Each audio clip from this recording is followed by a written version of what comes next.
automatic just cranking out of there. Look at that.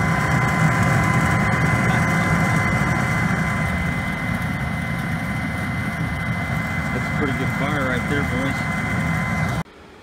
What's up, fellas? I apologize. I seem to have lost some footage. This video is going to be about a build that we're doing to replace a flue gas blower for my wood heat. And one I had on there just on its last legs. It needs a refurbish job bad. So I decommissioned this thing and cleaned up the blade and all that. But in this video, we're going to see the process of me taking this old blower apart from a children's water slide toy and converting it into an extremely efficient and powerful flue gas blower.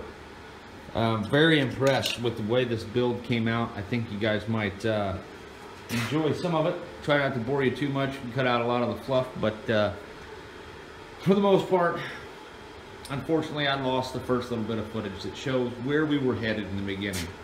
But that's where we're at with this recap. It's a pretty good save. This thing was squealing and howling on me. I had to do something, so I think you'll like it. Okay, fellas, I've been doing some hard thinking here, and I've come to the conclusion that I think the best bet is to go ahead and use this blower, but put some type of cooling air vent on the intake, because this motor has some pretty good bearings in it. It's a brushless motor, and I am able to control the speed of it. Yeah, I think it's at least worth a try. If it fails, I'll build a steel rotor. In the meantime, I want to give it a shot without one, because the amount of time it would take to build and balance a rotor, it could be a 2-day job. It really could. I'm not interested in that much time, so let's see what we got here. We're going to lay out a little bit of a burner on this piece of metal. I believe this is 1/16 of an inch. I don't think it's galvanized, even though it looks like it. I could be wrong, but this is what we're going to be building the blower cage out of, or the housing. Well, got my basic shape here. Definitely looks a little hideous, but I think it'll weld up okay.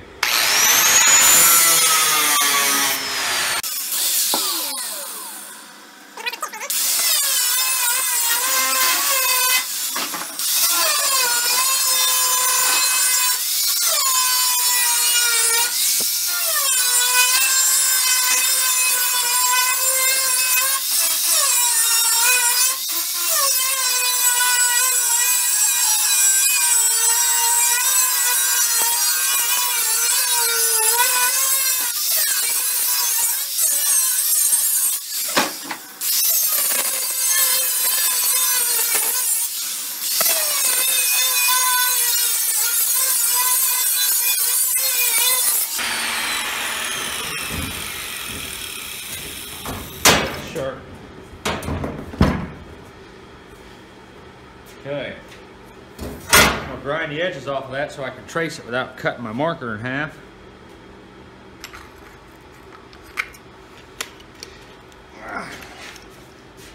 Hand tighten, kids.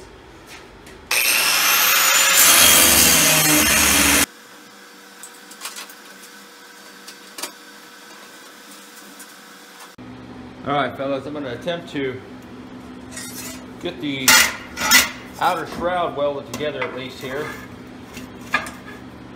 And I'm just going to wrap this strip around, and hopefully things will work out okay.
think that'll work.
So I got everything mounted here.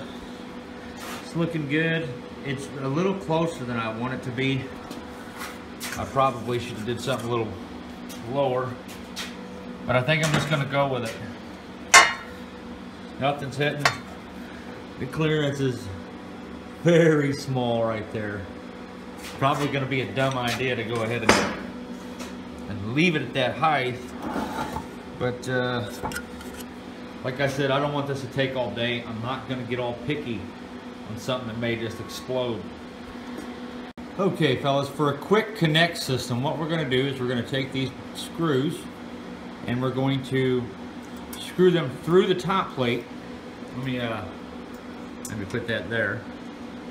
Okay, and we're just going to set the top plate on there. Then I'm going to tack weld those nuts right in place, so we have a pre-placed connection system that allows us to access the blower and clean it out if we need to, because that may be a possibility if this works out good as a flue blower. So here we are.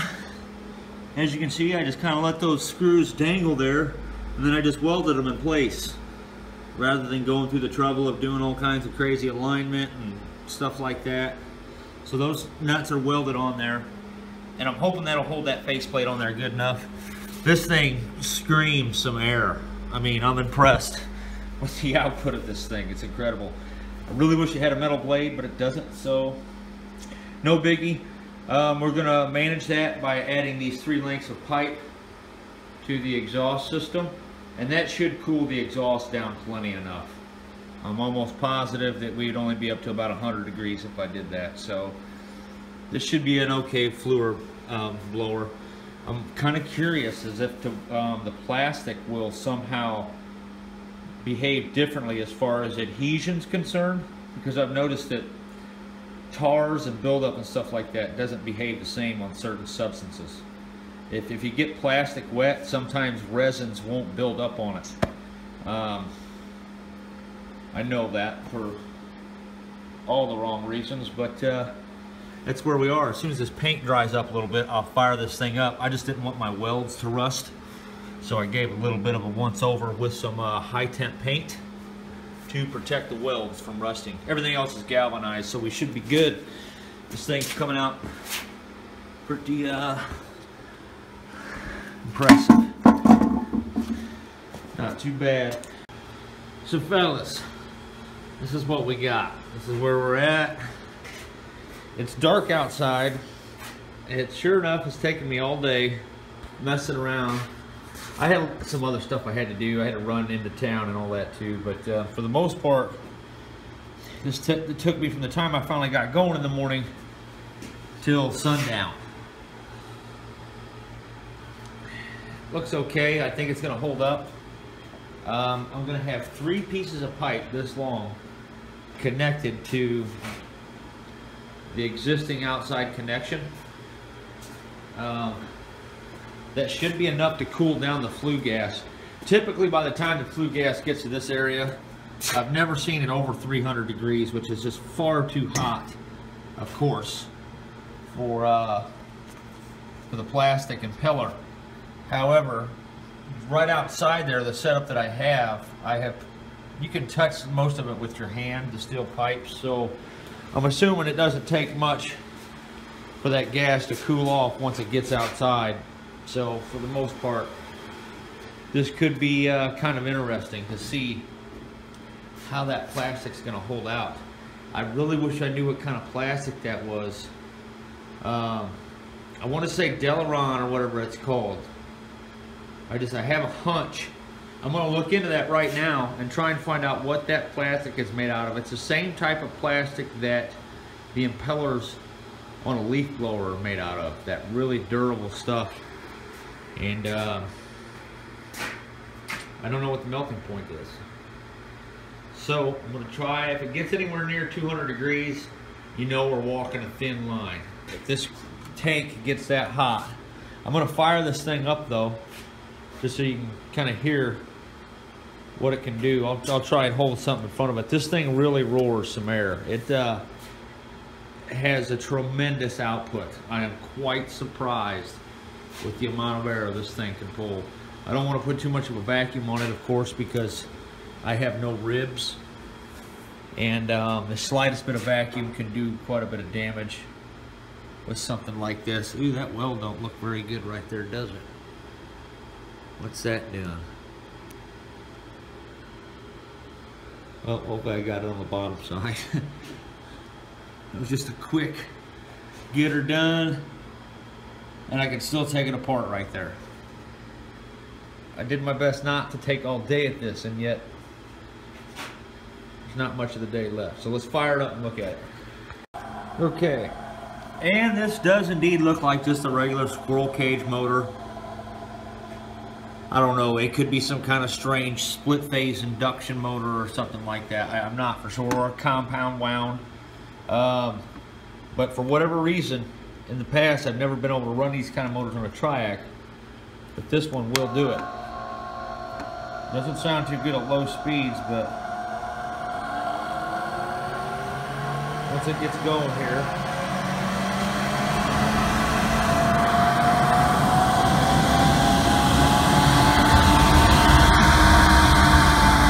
definitely puts out a lot of air.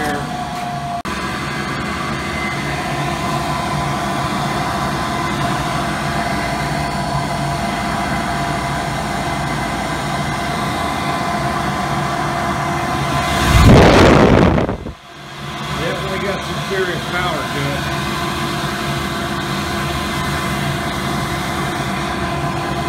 It's a 3.4 amp motor.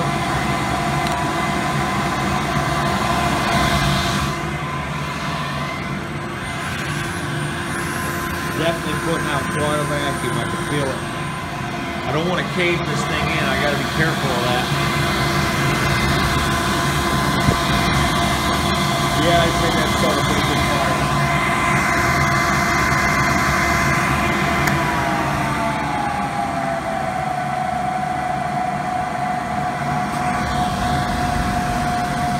We're going to go ahead and hook this up in the dark, and we're going to run this thing and see what happens. As soon as that battery starts, we got lights.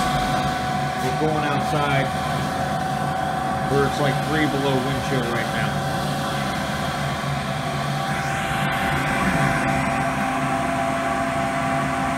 Nothing's heating up weird.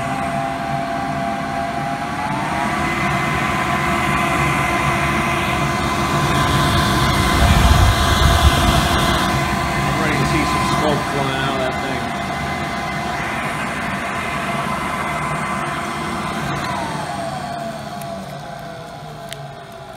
thing. This nightmare right here is just a wad of Tyvek tape. I didn't want to take the time rewiring all this stuff and prettying it up, especially seeing as how it's possible that Might fly apart on me anyway. That thing's still on? Weird. Alright, so I don't know how much of that impeller you guys seen, but I need you to help me out. I think it's polyurethane. Polyurethane is I believe a thermosetting plastic that's cast in a mold or whatever, and it doesn't melt. It kind of just burns, kind of like Bauxite, which makes sense. I'm not 100% sure. I've been doing a little bit of reading here, and from what I can tell, I know Wiki is a horrible place to look for info, but I can't find any other good stuff. I've been looking and looking, and I don't know. I can't even find a melting point of polyurethane. I think it's 295. So, anyone knows what they think that impeller might be, let me know.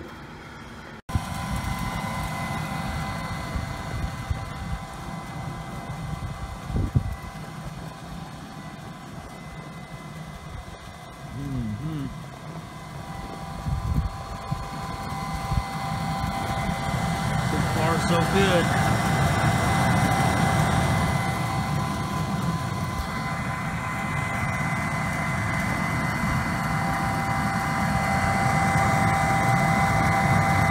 It's 66 degrees.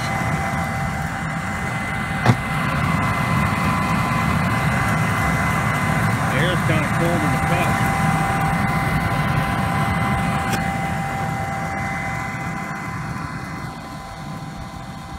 Not bad. And that's only at 120 watts. It'd take about 600 watts with that other motor to do this. That is some serious output for a little wood burner.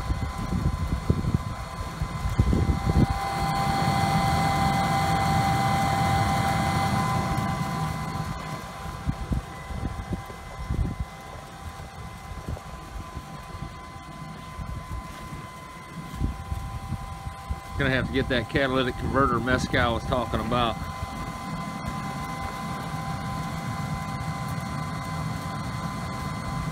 Pretty happy with this. I just hope the blade holds out. I hope it is the polyurethane. If it is, that means the melting point is something we don't got to worry about till we're well over 240 degrees. Supposedly it's not a thermosetting, or it is a thermosetting plastic, so it doesn't melt. It just decomposes. Wow, that was at 114 watts, fellas. That is a huge improvement. Man, this thing's rumbling pretty good. Can you hear that? Should have cleaned the eye up for you. Doesn't look like it's fully burning in there just yet. No, not quite. Give it a minute, this thing will be roaring. I'm gonna clean this eye up so we can get a real good look at what's going on in there. Okay, fellas, let's check it out. Let's see what there is to see in there. That's at just 114 watts.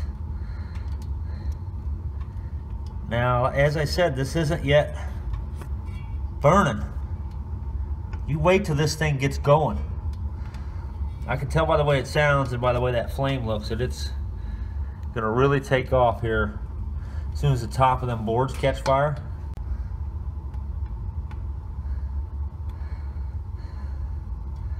Some serious flames roaring in there. Let's see if we can see the chute. Okay, this is tough. Can't see it. Yeah, it's blocked off.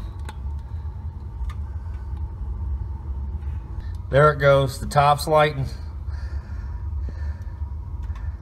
That's when we really start getting some heat. I can't even stand here right now. That's how hot it is, guys. The radiation coming off of this thing It is like flaring hot down there at the bottom. That's what I love about these forced air fires. You can run fairly damp wood in this thing. Actually, you can run sopping wet wood in this thing. You just got to turn it up a little bit. Let's get a temp reading of my reclaimer.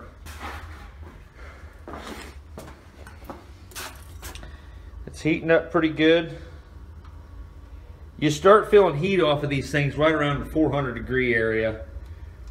At 700, you can't get anywhere near it. And that's the temperatures you'll start seeing. As soon as this top flame's been burning for a second. Oh, looks like it went out. I'm gonna do an experiment. I'm gonna open the secondary air. I gotta get some gloves for that. Oh boy, I got two right-hand gloves laying right next to each other. What in the world is going on here? Let's see what this does. Maybe to get that top flame lit. Okay, the secondary air is on. Trying to see if it, you can see the port. Not really. Okay, that seems to have got the top fire going. The secondary air. That's what I mean by top fire right there. When everything's just blazing. This isn't even all that big of a fire in here. I usually have a little bit more wood than this. Just afraid to burn everything up. That's just too cool. Yeah, that is one hell of a fire. Oh yeah, it's getting pretty hot. We're hitting the 600 degree point here in any second.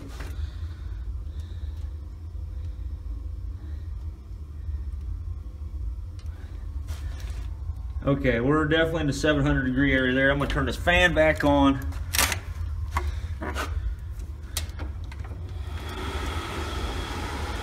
We'll go outside and see what type of mayhem's going down. Let's go for a little walk here.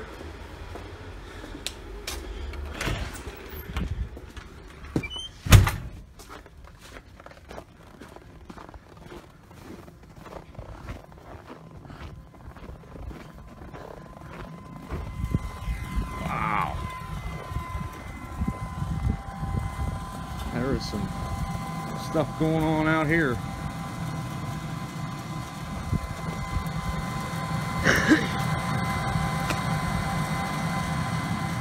Nice little plume.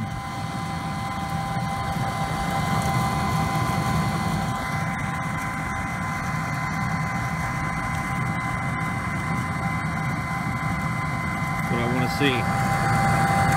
The ambient air temperature is low enough that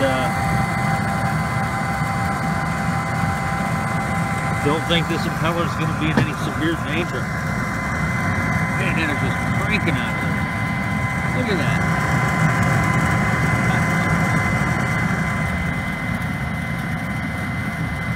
That's a pretty good fire right there, boys. I could touch the housing and the pipe. That may change over time. I can't set this up in a permanent situation because the insurance companies they sneak around your house when you're not home, and if they see a flue in your garage, they're gonna hit you. Plus, I want forced air anyway.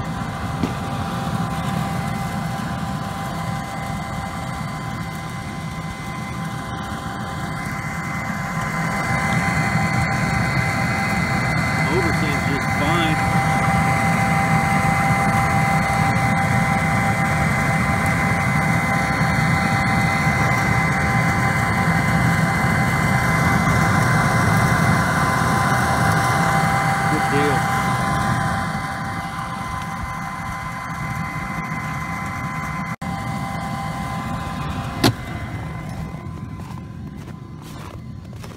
Pretty good length of cooling pipe here.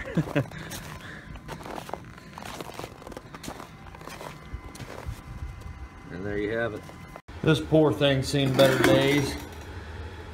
It's just been sitting out in the elements. I didn't bother putting a shroud or nothing over it because I wanted maximum cooling. Now, this thing would have to be at an easy 300 watts to crank out the air we're seeing with the pump we're using now. Of course, this could generate a far higher vacuum than that blower could, but that ain't what we were using it for. So, I'm curious to see how long the brushes are on this thing still, because it has run for hours and hours and hours. The bearing was starting to go out on me, which was kind of a big issue for me. This poor thing has just been exposed to the most horrid of conditions. It has just ran and ran and ran. So let's take this top off and see what's inside of there. I just want to make note that this black gasket maker I used,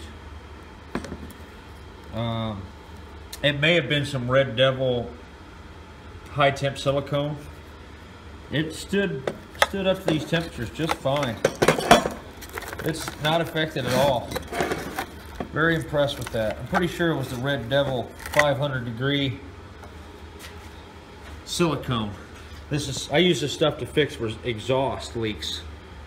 It works great. I have a video on that, by the way. If you doubt the effectiveness of the technique that I show, take a look at this stuff, man. This thing's been exposed to a flue burner that hit 300 degrees on the rig. Look at that. You know, guys, that may be from the chimney sweeping log. You think it really worked? Because it looks, I've never seen this white stuff on here before. Well, it ain't flaking off, so I can't say that it worked. Oh, this thing's in bad shape. I'm gonna take it all the way apart. There it is, guys. Couple 100 hours of runtime on that thing, man. The blade doesn't look in too bad a shape. Definitely some buildup in there. It's almost as if that chimney sweep log might have worked. Uh-oh. Yeah, this thing is in bad shape. It was close to being due. Not as in bad of shape as it was the last time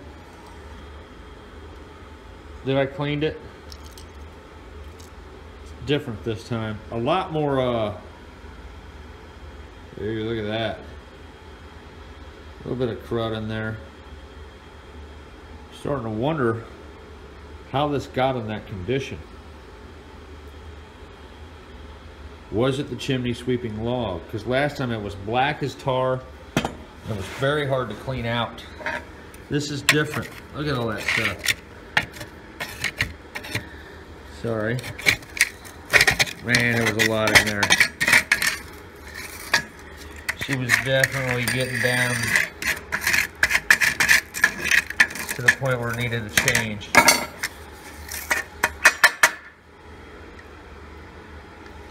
It's like I lost a screw here. There it is.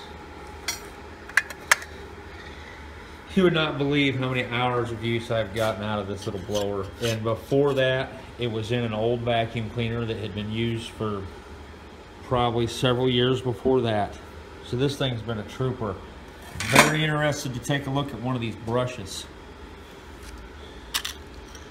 to see how much brush is left. I'm almost inclined to say there's well over a ½ inch left. So let's check that out real quick. I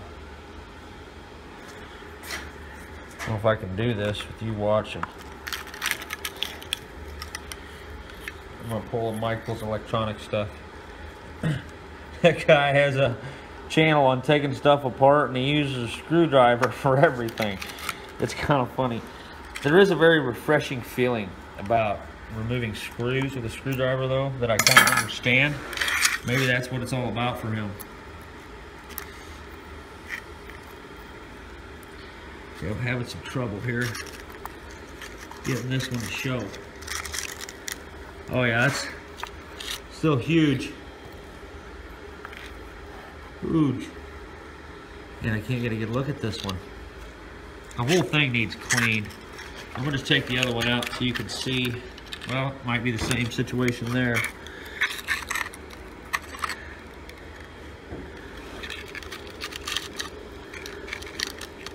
Yeah, it's got plenty of brush action left. So no problem there, for sure. All that oil you see is from, the bearing started rattling on me, so I had to grease her down. The front bearing's probably about toasted by now. This thing's just been breathing fire for about 2 years, like I said, but very interested in this white charring. Last time I did this, as I said, this stuff was like tar. And I did an entire chimney sweeping log. And there it is, man. Definitely a lot of buildup on this thing. It was still running though. I don't know how much longer it would have lasted. I didn't want to run it till failure and just ruin it. So I'm going to clean this thing up and get it ready to roll again for an emergency. I'm going to clean it up with the steam cleaner, because it definitely looks like it could use a bath. I might even put a housing back on it. It had one on it before, but I was worried about ambient cooling. That's the only cooling it has, is ambient, which does pretty good. Even at up to 300 watts, it doesn't need a cooling fan on it.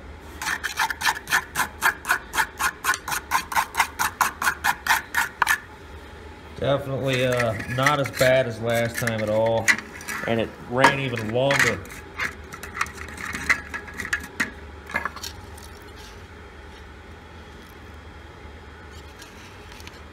Cool deal. That's all the material that was built up on this impeller after probably 2 winters of use. So not as much as you would think. As I said, I didn't burn a lot of construction scrap. Just the wood though, nothing with glue in it. Just all fall and stuff like that. So it's not even completely clean, but that's still a significant amount of powder to be freeloading on your impeller.